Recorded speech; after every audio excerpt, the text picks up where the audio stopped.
Both the Bank of Canada and the U.S. Federal Reserve Bank helped to launder Nazi gold by transferring it from a Swiss account to one held by neutral Portugal. A single transaction in June 1942 by the Canadian Bank moved 4.02 metric tons of gold.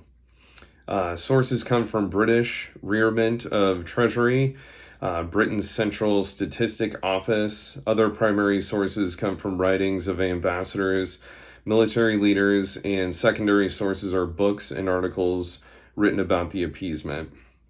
The next one is the Balfour Declaration by Anouilh Bey and Abdul Hadi. Highlights its betrayal of the Arab population in Palestine by promising the establishment of a national home for Jewish people, essentially paving the way for British support of Jewish colonization while neglecting the civil and religious rights of the existing Arab majority, which he viewed as a grave injustice to the Arab community in Palestine. Abdul Hadi criticized the declaration's vague language regarding the civil and religious rights of existing non-Jewish communities, arguing that it did not adequately protect Arab interests and could be easily manipulated to facilitate Jewish settlement. He also viewed the Balfour Declaration as a tool of British imperialism, using the Zionist movement to further their own strategic goals in the Middle East. The sources are writings of Egyptian military commander General Allenby, the Palestine Statement of Policy by His Majesty's government in the United Kingdom, and Sir William Finlay on the Palestine Mandate. The last one is the Zionist Project and the British Mandate in Palestine by Shamir Hussan. Hussan covers how the Zionist movement started in 1897 to create a Jewish state in Palestine, with Dr. Theodore Herzl providing political implementation secured by public law.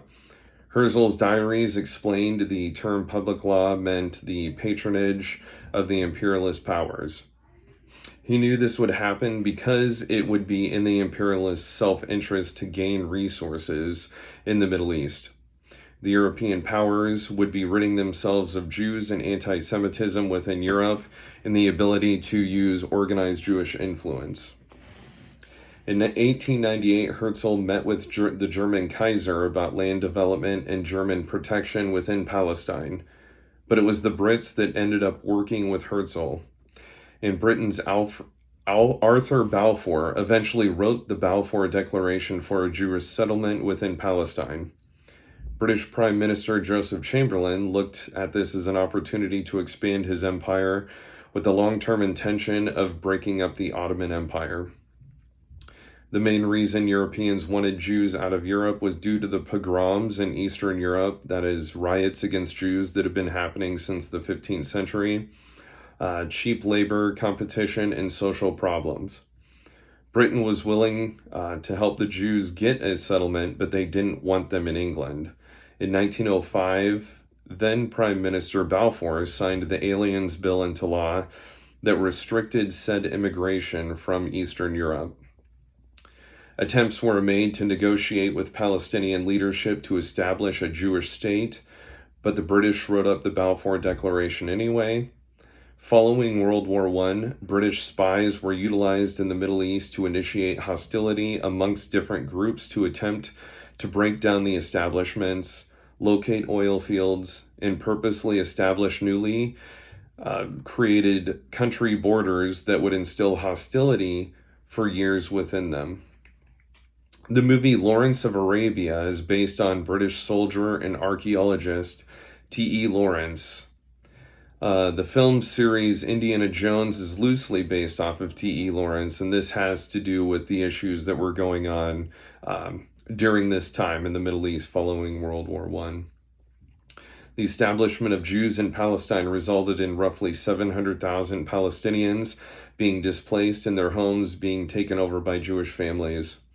The sources are the ESCO Foundation for Palestine, Cairo Conference documents of 1921.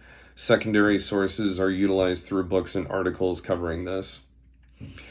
So, talking about how it's difficult to get that contrast with point A and point B, It is difficult, but it is also possible through certain books that are written by individuals that used to be within the intelligence industries. So, one of them that I have, where it hasn't been printed for a very long time, you cannot locate it online, but you can buy it. One that I have is called The Game of Nations.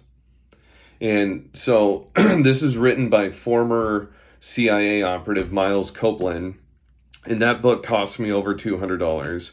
So you can find stuff out, you can find issues out that people don't want you to know about, but it does cost. All right, thank you.